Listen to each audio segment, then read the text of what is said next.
అనారోగ్యం, ఉద్యోగం, వ్యాపారం అప్పులతో బాధపడుతున్నారా? వెంటనే జేకేఆర్ గురువు గారికి కాల్ చేసి అపాయింట్మెంట్ తీసుకోండి. సుమన్ టీవీ ప్రేక్షకులకు నమస్కారం. మన ప్రధానమంత్రి మోడీ గారు స్వాతంత్ర దినోత్సవం సందర్భంగా ఎర్రకోట నుండి ఒక సంతోషకరమైన వార్తని భారతీయులకు అందించారు. అదేమిటంటే జిఎస్టీని తగ్గించబోతున్నాము, 4 స్లాబుల నుంచి 2 స్లాబులకు మార్చబోతున్నాము. నిత్య జీవితంలో ఉపయోగించుకునే అనేక వస్తువుల యొక్క రేట్లు గణనీయంగా తగ్గబోతున్నాయి. ఈ సంతోషాన్ని మీకు దీపావళి లోపల కలిగిస్తాను అని చెప్పి ఒక అష్యూరెన్స్ ఆయన ఇచ్చారు. ఏమిటి జిఎస్టీ? ప్రతి వస్తువుకి, ప్రతి సర్వీస్కి మన దేశంలో కాదు, ప్రపంచంలో ఏ దేశానికి మీరు వెళ్ళినా మీరు కొనుక్కునేటువంటి వస్తువులకి, మీరు కొనుక్కునేటువంటి సర్వీసెస్కి తప్పనిసరిగా పన్ను కట్టాల్సిన పరిస్థితి ఏర్పడుతుంది. ఈ పన్ను విధానం లోపల మనకు ప్రస్తుతానికి జిఎస్టీ లోపల 4 స్లాబ్లు ఉన్నాయి. ఒకటి 5%, ఒకటి 12%, ఒకటి 18%, ఒకటి 28%.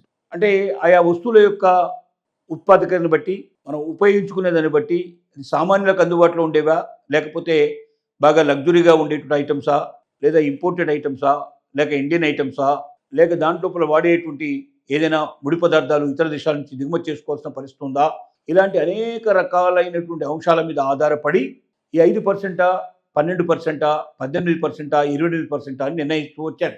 ఇన్ని స్లాబులు ఉండటం వల్ల సామాన్య మానవుడికి పెద్దగా ఇబ్బంది ఏమి ఉండదు. ఎందుకంటే కొనేదాని మీద ట్యాక్స్ కలిపే ఇస్తాడు కాబట్టి మనకేదో ఎంత అమౌంట్ అయిందని చెప్తున్నాడు. దాంట్లో ట్యాక్స్లు ఇట్లా అన్నీ కలిసే వస్తున్నాయి కాబట్టి మనకు పెద్దగా తెలియడం లేదు. కానీ వ్యాపారస్తులు వాళ్ళు జిఎస్టీ కట్టాల్సి వచ్చినప్పుడు, ట్యాక్స్ కట్టాల్సిన పరిస్థితి లోపల చాలా తికమక పడుతున్నారు.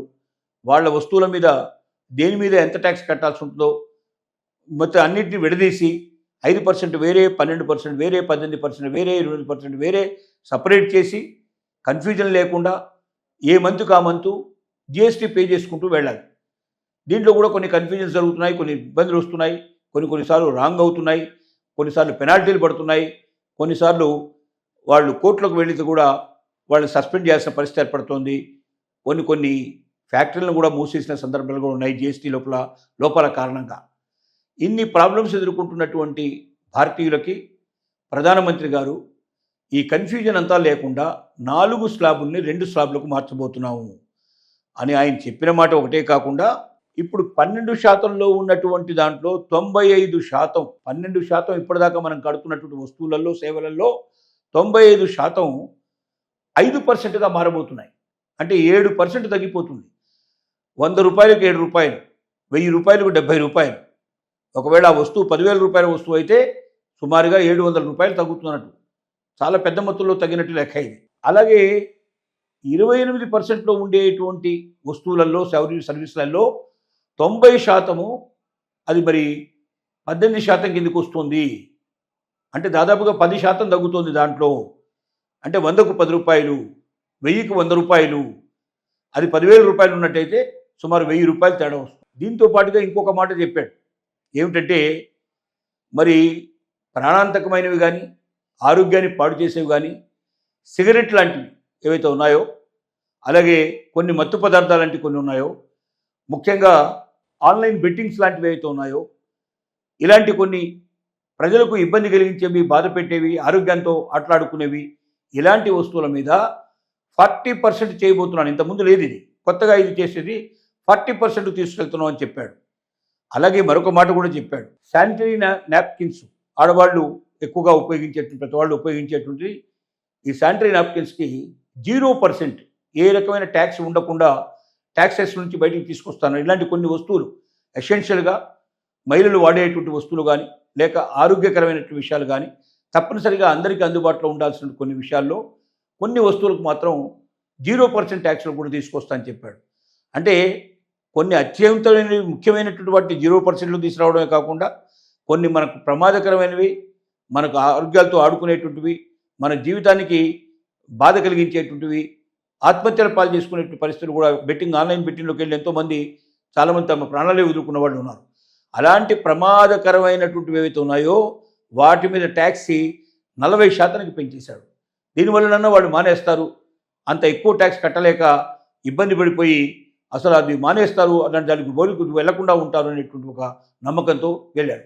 అంటే ఒకవైపున ప్రాణాన్ని నిలబెట్టేటువంటి వాటిని, మనకు తప్పనిసరిగా అవసరమైన వాటిని 0%కు తీసుకొస్తూ, ప్రాణాంతకమైనటువంటివి, ఆరోగ్యానికి హాని కలిగించేటువంటివి, మనకు ఇబ్బంది కలిగించేటువంటివి ఏవైతే ఉన్నాయో వాటికి 40%కు చేర్చడానికి కొన్ని మాత్రమే ఫ్యూ 3, 4, 5 ఐటమ్స్ ఉంటాయి. ఎక్కువ ఐటమ్స్ ఉండవు. 5, 10 ఐటమ్స్ కానీ ఎక్కువ ఉండవు.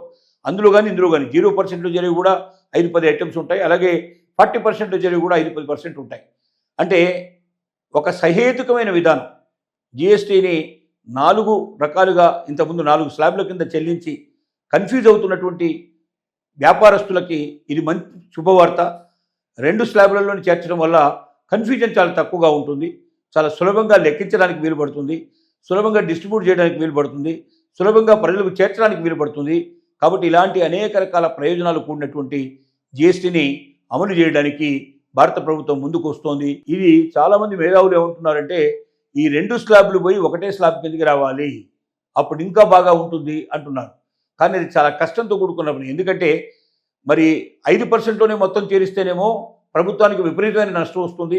ప్రభుత్వానికి పన్నులు రాకపోయినట్టయితే ప్రజలకు మేలు చేయడానికి అవకాశం ఉండదు. రోడ్లు వేయడానికి కానీ, డ్రైనేజీలు చూడడానికి కానీ, మనకు అలాగే రవాణా వస్తువులు ఏర్పాటు చేయడం కానీ, లేకపోతే మనకు కావాల్సినటువంటి అనేక సౌకర్యాలు, మనకు రోడ్లు, డ్రైనేజు, వాటర్ ఇట్లాంటివన్నీ కూడా ప్రొవైడ్ చేయడానికి కానీ, ఇంకా అనేక రకాల జీవితంలో మనం ఎదుర్కొంటున్నటువంటి సమస్యలన్నిటికీ పరిష్కారం చూపించడానికి కానీ ప్రభుత్వానికి అవకాశం ఉండదు.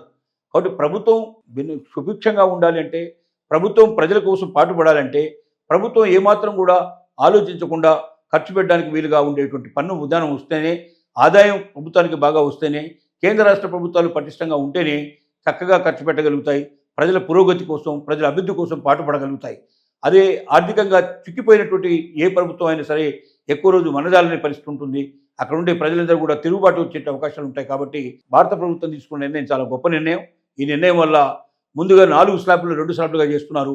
అలాగే ఏదైతే బాగా ప్రజలకు ఉపయోగపడేటువంటి అత్యంత ప్రీతిపత్రమైనటువంటి వస్తువుల్ని 0%కు తీసుకురావడం, కొన్ని మాత్రమే.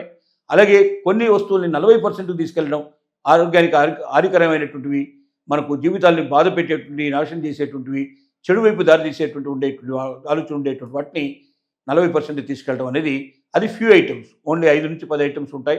అలాంటి ఐటమ్స్ తీసుకెళ్లాలనే ఆలోచన చాలా గొప్ప ఆలోచన, మంచి ఆలోచన. మేధావులందరూ కూడా దీన్ని మెచ్చుకుంటున్నారు. తొందరలోనే ఇది దీపావళికి మనందరం కూడా ఈ ఆనందకరమైన విధానాన్ని మనం జిఎస్టీలో కనుక్కుంటామని ఆశిద్దాం.